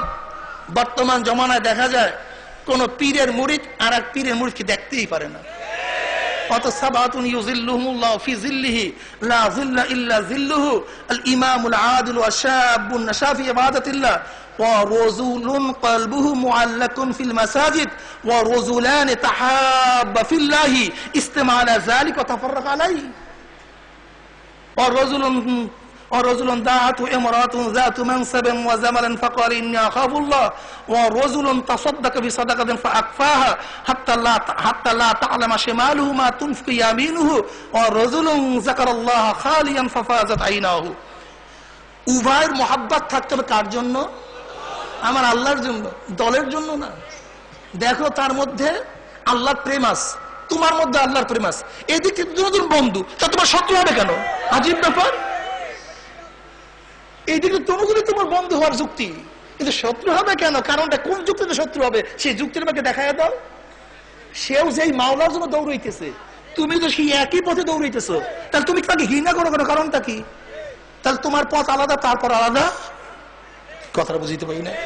তোমার পথ আলাদা, তারপর যদি একই পথের পথিক হই তাহলে উভয় আমার সাথী, যদি একই পথের পথিক না হয় তাহলে সে আমার সাথী না।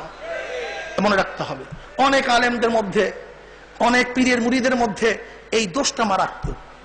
নিজের পীর ভাই দেখলে আসসালামু আলাইকুম ওয়া রাহমাতুল্লাহ, কিন্তু আমি দেখছি অনেককে সালাম দেয় আসসালামু আলাইকুম, আবার দিয়ে আসসালামু আলাইকুম, আঙ্কে বেটা তোর মধ্যে তো এলেম আছে, শয়তানি এলেম, তোর মাওলার এলেম তোর মধ্যে নাই। আমি কোন এক মজলিসে গেছিলাম, কোন এক মজলিসে যাওয়ার পরে আমি সালাম দিলাম আসসালামু আলাইকুম, গার ফিরে গেছে। আবারও সালাম দিলাম আসসালামু আলাইকুম, গার ফিরে গেছে। আমি আবার আসসালামু আলাইকুম বললাম, এবার জোর করে হাত টান দিয়ে একটু মুসাফা করলাম। আমি বললাম আরে কি ইসলাম শেখছে রে, কি দিন শেখছে রে। এই নাম দিন যদি হয় তাহলে বেঈমানদের দিন অনেক ভালো। এটা আমার রসুলের দিন না, এটা রসুলের দিন হতে পারে না, এটা রসুলের দিন হতে পারে না। রসুলের দিন কি? ওয়ায়ুসিরুনা আলা আনফুসিহিম ওয়ালাউ কানা বিহিম খাসাসা। এটা হলো রসুলের দিন, এইটা হলো রসুলের দিন। কি কথা ঠিক না? সব ভণ্ডামি মিয়া, সব লৌকিকতা। ওয়াসিরু কওলাকুম আযহারু বিহি ইন্নাহু আলিমুম বিযাতিস সুদূর। সব ভণ্ডামি ধরা পড়বে, সব ধরা পড়বে। পাগড়ি বান্ধা সহজ, বানলি একটা হয়।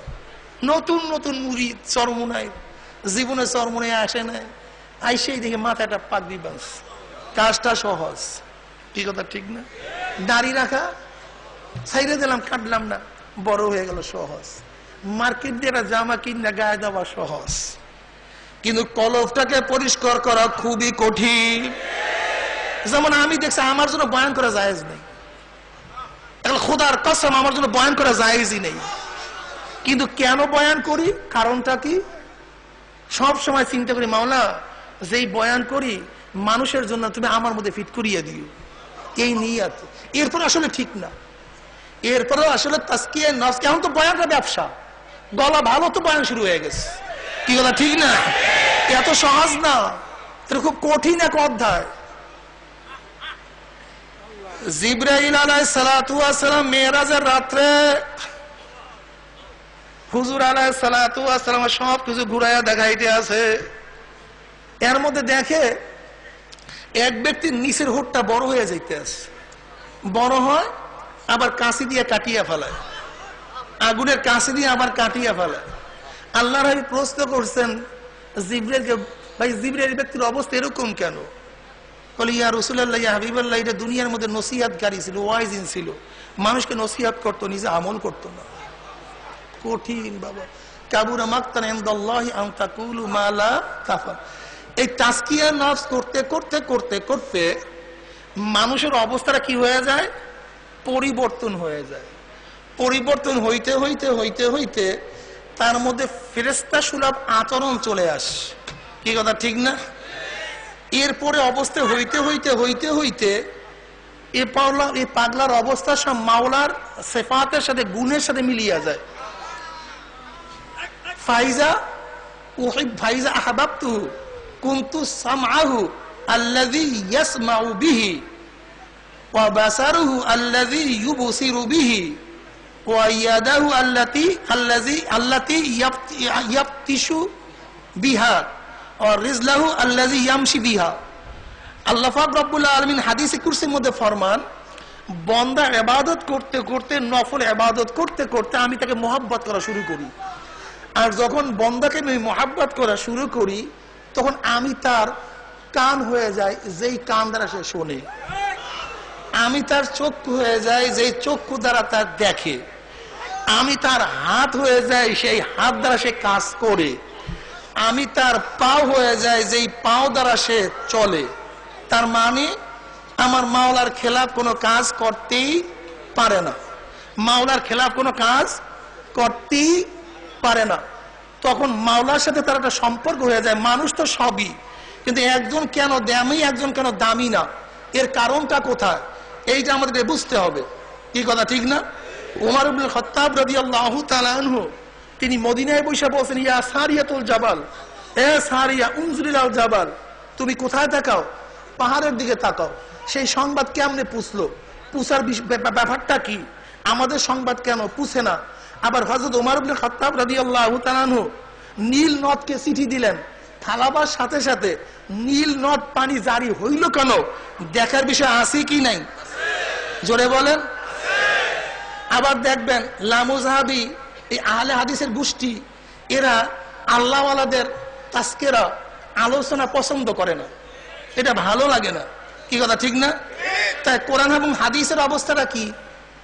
কোরআন এবং হাদিসের মধ্যে কি আগেকার বনি ইসরাইল, আগেকার জমানার উম্মতের কোন ঘটনা কি বয়ান করা হয় নাই? তাহলে কোরআন হইলো কিভাবে? হাদিস হইলো কিভাবে? সেখানে তো আল্লাহ ওয়ালাদের বহুত কারামতের কথা বয়ান করা আছে। যদি আগেকার জমানার উম্মত উত্তম না নবী মুহাম্মদের উম্মত উত্তম? কথা বলেন না কেন? কুনতুম খায়রা উম্মাতিন উখরিজাত লিন-নাস, আমরা যে উত্তম উম্মত, এর স্বীকৃতি আপনার আমার দেওয়ার দরকার নেই, আমার মাওলাই দিয়ে দিচ্ছে। যদি নবী মুহাম্মদ আলাইহিস সালাতু ওয়াস সালামের উম্মত উত্তম হয় আগেকার উম্মতের থেকে, আগেকার উম্মতের মধ্যে যেই যেই আজীব এবং গরিব কারামত প্রকাশিত হয়েছে, তার নবী মুহাম্মদের উম্মতের মধ্যে তার চেয়ে অনেক বেশি কারামত প্রকাশ হওয়ার যুক্তি আছে কি নাই? না কম হবে? অনেক। আমি মনে করি আজকে যদি কোন কোরআন নাজিল হইতো, আজকে যদি কোন নবী নাজিল হইতো, তাহলে সেই কোরআনের মধ্যে, সেই নবীর কথার মধ্যে নবী মুহাম্মদের হাজার হাজার উম্মতের ওয়াকিয়া কোরআনের মধ্যে চলে আসতো। হাজার হাজার ওয়াকিয়া। যেহেতু নবী আর আসবে না, রসুল আর আসবে না, এর জন্য এই মুযাকারা, এই সমস্ত খাস খাস ওলিয়া আল্লাহদের আলোচনা নবীর উম্মতরা করবে, ওরা সাথে আম্বিয়ারা করবে।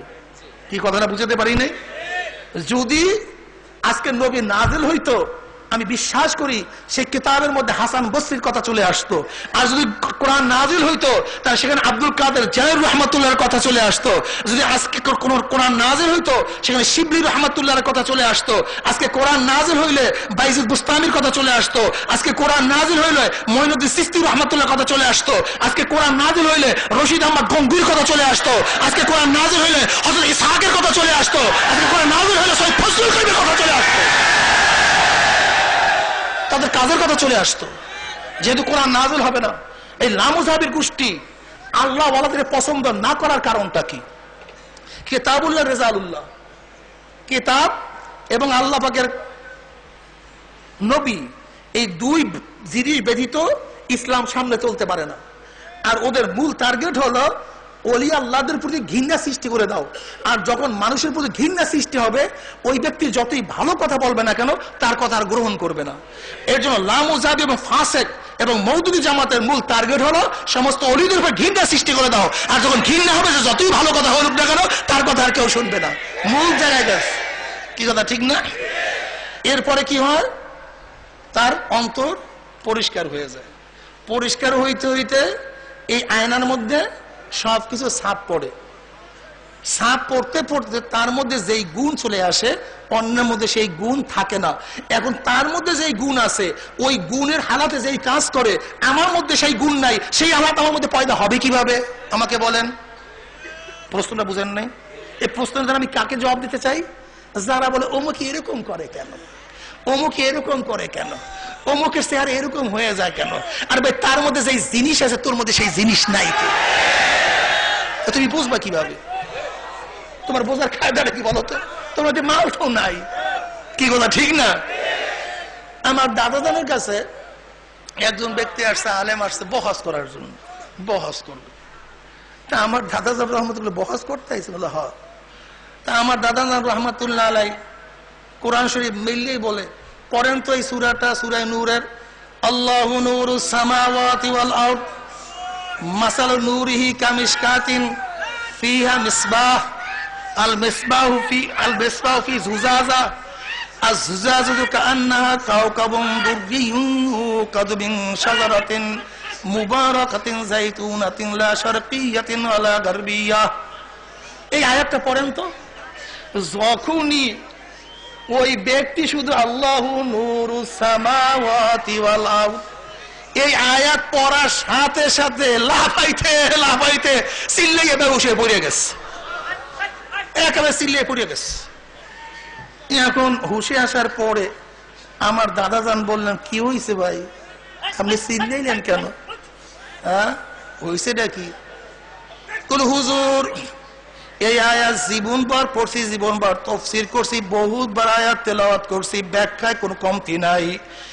নূর শব্দের অর্থ কি, নূর কাকে বলা হয় এ সম্পর্কে আমি ভালো মতো জানি, নূরের ব্যাখ্যা তো বহু জানি, কিন্তু যখনই আপনি আয়াত পড়ার জন্য বলছেন, এখন আর আমি এখানে নূর দেখি না, গোটা দুনিয়া নূর হয়ে গেছে। আল্লাহু নূরুস সামাওয়াতি ওয়াল আরদ। এই আপনারা যদি ই করেন তাহলে বয়ান করা যাবে না, বয়ান করা যাবে না। কিন্তু বয়ান শুনতে হলে ধৈর্য ধারণ করতে হবে, খুব ধৈর্য ধারণ করতে হবে। খুব ভালো মতো বুঝেন, শোনেন, বন সামনে আল্লাহর কাছে দোয়া করেন। এখন দেখি সব জায়গায় খালি নূর, সব জায়গায় কি নূর মানে কি জ্যোতি, নূর মানে কি আলো। কি কথা ঠিক না? সব জায়গায় কি আলো, এইটা কি আলো। তুমি চোখে দেখো, অন্ধ দেখে না কেন? আলো তো আছে।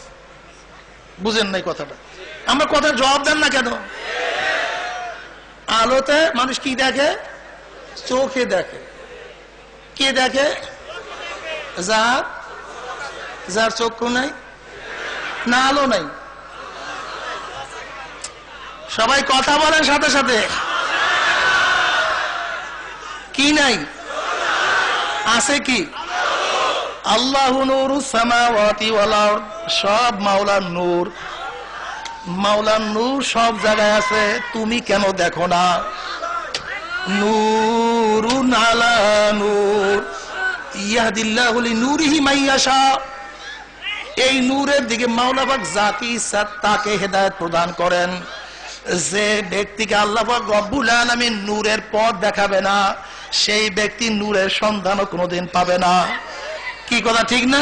আরে ভাই, খেয়াল দেন না, একটু ধৈর্য ধরেন না, একটু ধৈর্য ধরেন। কি আছে? আলো আছে। কি নাই? কি নাই?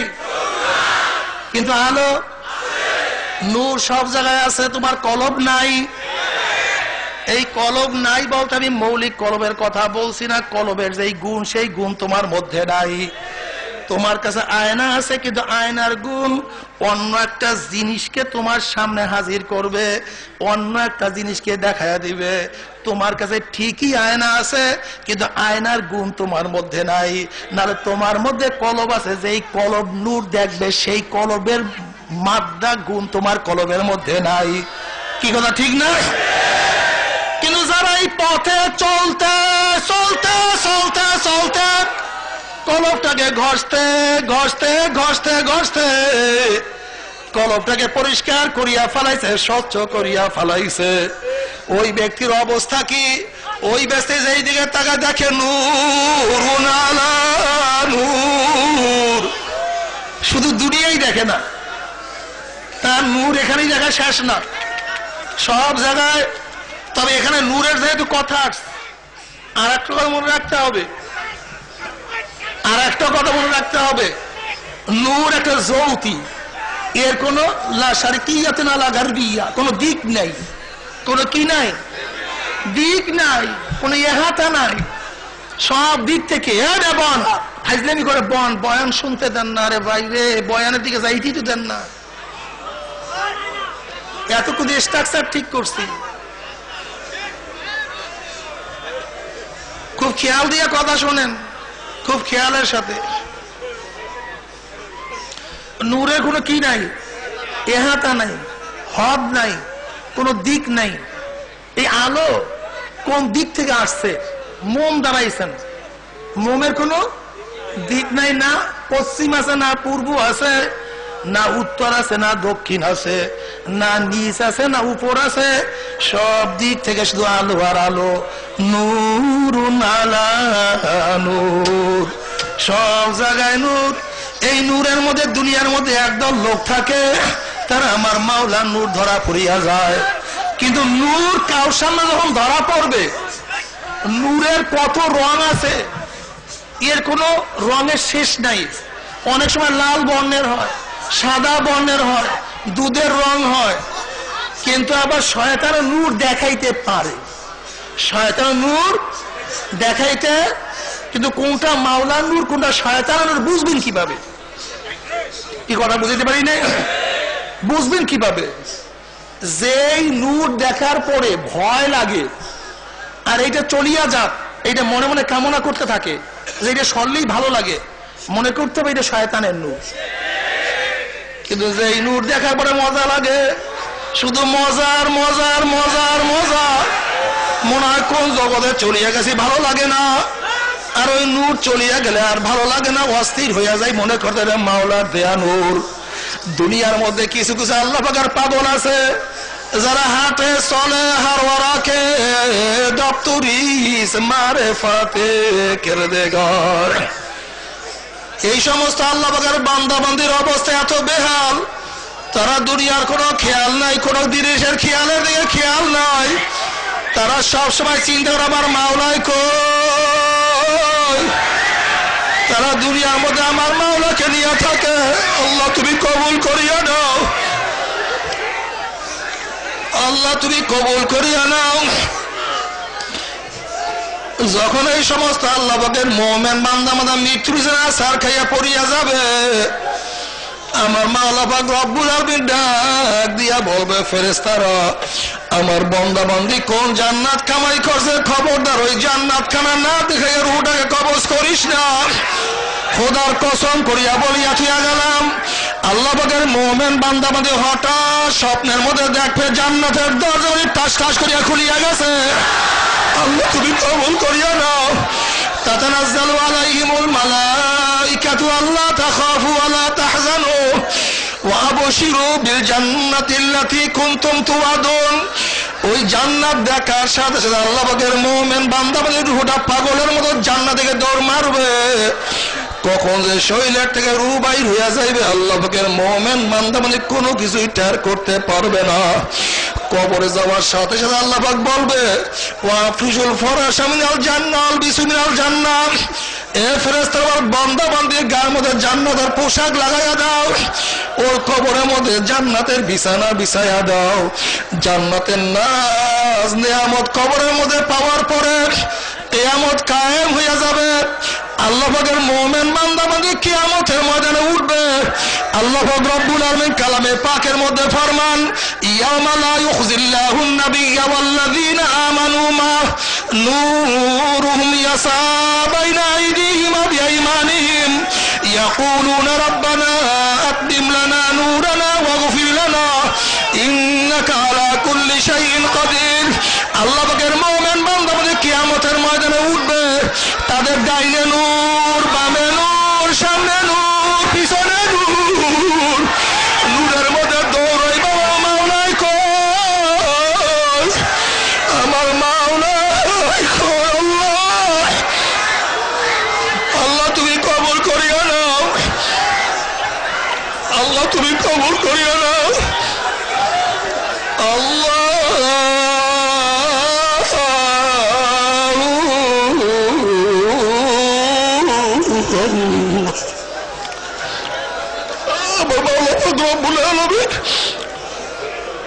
আল্লাহ তুমি কবুল করে নাও।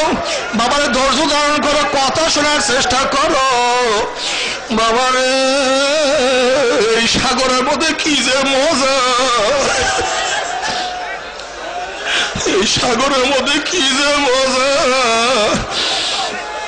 এই পথে না চলা পর্যন্ত বুঝা যাবে না। আল্লাহ যেরকম মাস পদের অপেক্ষায় বস সবসময় অবস্থা করতে থাকে, আর মাস পদ বরের জন্য অপেক্ষা করতে থাকে। আমার মাওলার যেরকম আশিক আমার মাওলাকে তালাশ করতে থাকে, আমার মাওলা তাদের সাথে দেখা দেওয়ার জন্য অপেক্ষায় আছে।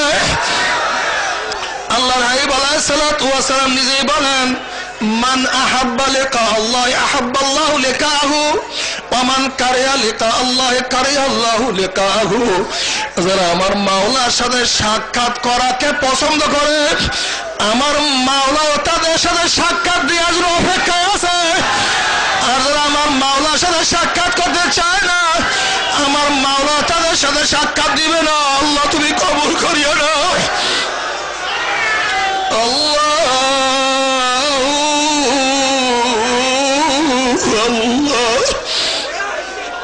আল্লাহ তুমি কবুল করিও না।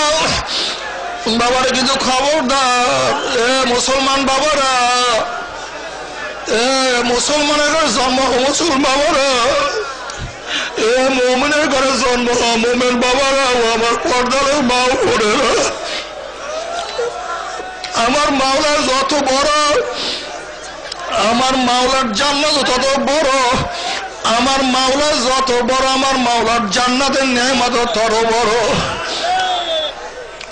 জান্নাতের মধ্যে জান্নাতের আনন্দ ফুর্তি করতে থাকবে।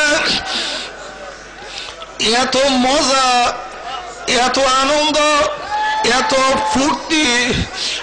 আল্লাহর হাবিব আলাইহিস সালাতু ওয়াস সালাম ফরমান, মাওলা পাক মুমিনদের জন্য এমন বালাখানা, এমন জান্নাত তৈয়ার করছে, যেই জান্নাতের সুসংবাদ কোন কান কোনদিন শুনে নাই, যেই জান্নাতের অবস্থান কোন চক্ষু দেখে নাই, যেই জান্নাতের কল্পনা কোন অন্তর কোনদিন করে নাই।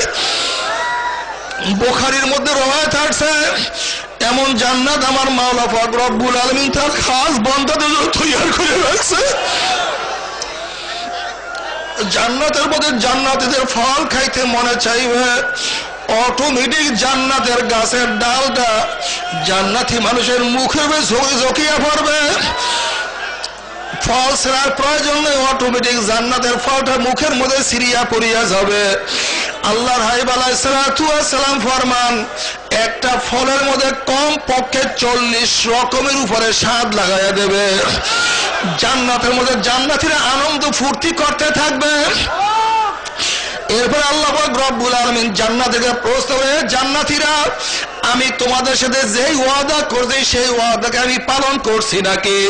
তখন জান্নাতীরা বলবে, মাওলা রে, তুমি যেই ওয়াদা করছো সেই ওয়াদা তো তুমি পালন করছো, অনেক জিনিস আমরা বেশি পাইয়া গেছি, এত কিছু জান্নাতের মধ্যে পাবো চিন্তাও করতে পারি নাই, কিন্তু একটা ওয়াদা তুমি এখনো পালন করো নাই।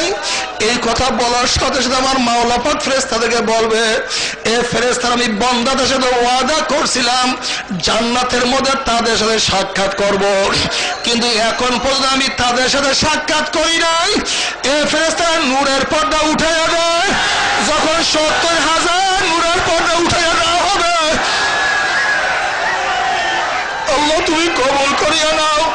সাদারাউনা রাব্বাকুম কামা তারাউনাল কমারাল লাইলাতাল বদরে, যেরকম পূর্ণিমার চন্দ্র দেখতে কোনো ভিড়াভিড়ি লাগে না, কোনো ধাক্কা ধাক্কি লাগে না, ঠিক জান্নাতীরা আমার মাওলাকে ভিড়াভিড়ি ধাক্কা ধাক্কি ব্যতীত প্রত্যেকে আমার মাওলাকে দেখতে পারবে। আমার মাওলাকে দেখার সাথে সবাই সেজদার মধ্যে পড়িয়া যাবে, এক সেজদার মধ্যে 40,000 বছর কাটিয়া যাবে, কিন্তু জান্নাতীদের হুঁশ থাকবে না। কিন্তু মুসলমানের জন্ম, মুসলমান বাবারা, অনেকেই চরমলায় আসছো নতুন, অনেকে এই ময়দানে আসছো কিন্তু আগে নামাজ পড়তা না, অনেকে এই ময়দানে আসছো আগে দাঁড়িয়ে রাখতে না, অনেকে এই ময়দানে আসছো আগে রোজা রাখতে না, আগে এই ময়দানে আসার আগে তুমি দাড়ি কাটতা, তুমি মদ পান করতা, তুমি গাঁজা সেবনও করতা, তুমি আওয়ামী লীগ করতা, বিএনপি করতা, দুনিয়ার স্বার্থে তুমি বিভিন্ন জীবন করতা, হয়তো বা কেউ খুনও করতে পারো, জেনার মধ্যেও লিপ্ত থাকতে পারো, কিন্তু বাবারা তওবা করিয়া চলবে না, থেকে যাইও।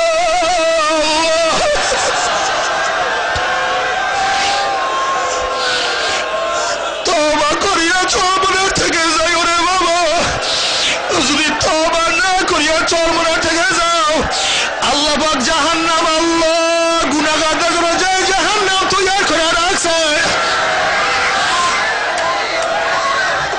ওই জাহান্নামে রাখছে আযাব সহ্য করার ক্ষমতা কোনো মানুষের নেই। আবু হুরায়রা রাদিয়াল্লাহু তাআলা থেকে রওয়ায়াত আছে, আল্লাহ পাক রব্বুল আলামিন জাহান্নামকে 1000 বছর তাও দেওয়ার জন্য বলছে। 1000 বছর তাও দিতে দিতে দিতে দিতে জাহান্নামের হাত্তা হামাররাত, জাহান্নামের আগুন রক্তের মতো লাল হয়ে গেছে, লাল বর্ণ হয়ে গেছে। আমার মাওলা পাক ডাক দিয়া বলে, ফেরেশতারা, যে নাফরমান আমার এত নেয়ামত খাইয়া, আমার এত নেয়ামত, একটা গাভীর বাচ্চা বান্ধিয়া রাখছে, গাভীর বাচ্চাটা একবার দাঁড়াইছে আর একবার শুইছে, হাম্বা কইয়া ডাক মারছে, মনে হয় যেন গাভীর বাচ্চাটা বলছে, মা গো, আমার জিহ্বা শুকায় গেছে, আমার গলা শুকায় গেছে, আমাকে একটু দুধ দাও। আবার গাভীটা ডাক দিয়া বলছে, আমার বাচ্চা, মাওলায় আমাদেরকে বনি আদমের জন্য বানাইছে, এই বনি আদম খাইয়া লইয়া যতটুক তা থাকবে তা খাইয়াই তুই মাওলা শুকরিয়া আদায় করবি। এ ফেরেশতারা গাভীর বাচ্চাকে দুধ না খাওয়া আমি বনি আদম বানাইছি, এই বনি আদম আমার নেমাত খাইয়া যে আমার নামাজ পড়ে না, আমার রোজা রাখে নাই, এই নাফরমান জাহান্নামীদের জন্য আগুনে হবে না, আগুনকে আবার 1000 বছর তাও দিতে থাকো, 1000 বছর আগুন তাও দিতে দিতে দিতে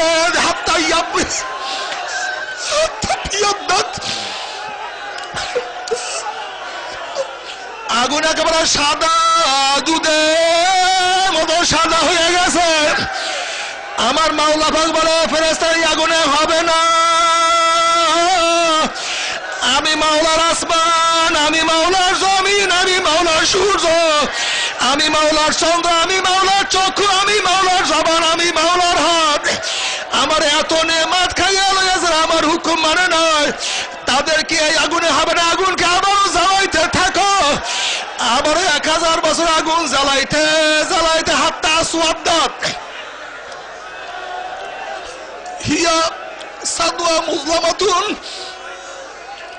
আগুন একেবারে কালো, আমাবস্যার মতো কালো হয়ে গেছে।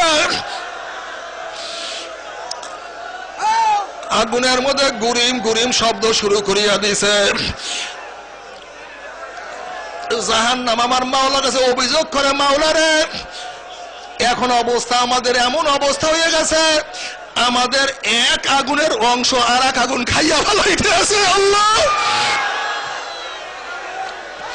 আল্লাহ পাক কালামে পাকের মধ্যে ফরমান, তাকাদু তামাইয়াজু মিনাল গায়জি কুল্লামা উলকিয়া ফিহা ফাওজুন সাআলাহুম খাজানাতুহা আলাম ইয়াতিকুম নাযীর ক্বালু বালা قد جاءنا نذير فكذبنا وقلنا ما نزل الله من شيء إن أنتم إلا في ضلال كبير وقالوا لو كنا نسمع أو نأكل ما كنا في أصحاب السعير জাহান্নামের আগুনে এক একটা আগুন আর এক একটা খাইয়া ফেলাইতে আছে।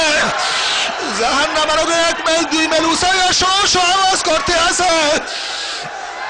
বাবারে আল্লাহু আল্লাহ, কাজী বাবারে খবরদার খবরদার, সরমনার থেকে তওবা না করিয়া কেউ বাড়ির দিকে যাইও না। দাড়ির নিয়ত না করিয়া কেউ মাঠ ছাড়িও না। নামাজ পড়ার নিয়ত না করিয়া কেউ মাঠ ছাড়িও না। রোজা রাখার নিয়ত না করিয়া কেউ মাঠ ছাড়িও না। গুনাহ ছাড়ার নিয়ত না করিয়া কেউ বিদায় হইও না। আর হাঁটো আর চলো, হাঁটো আর চলো, জবানটাকে আমার মাওলার জিকিরে লাগাইয়া দাও। জিকিরে লাগাও, কি যে মজা।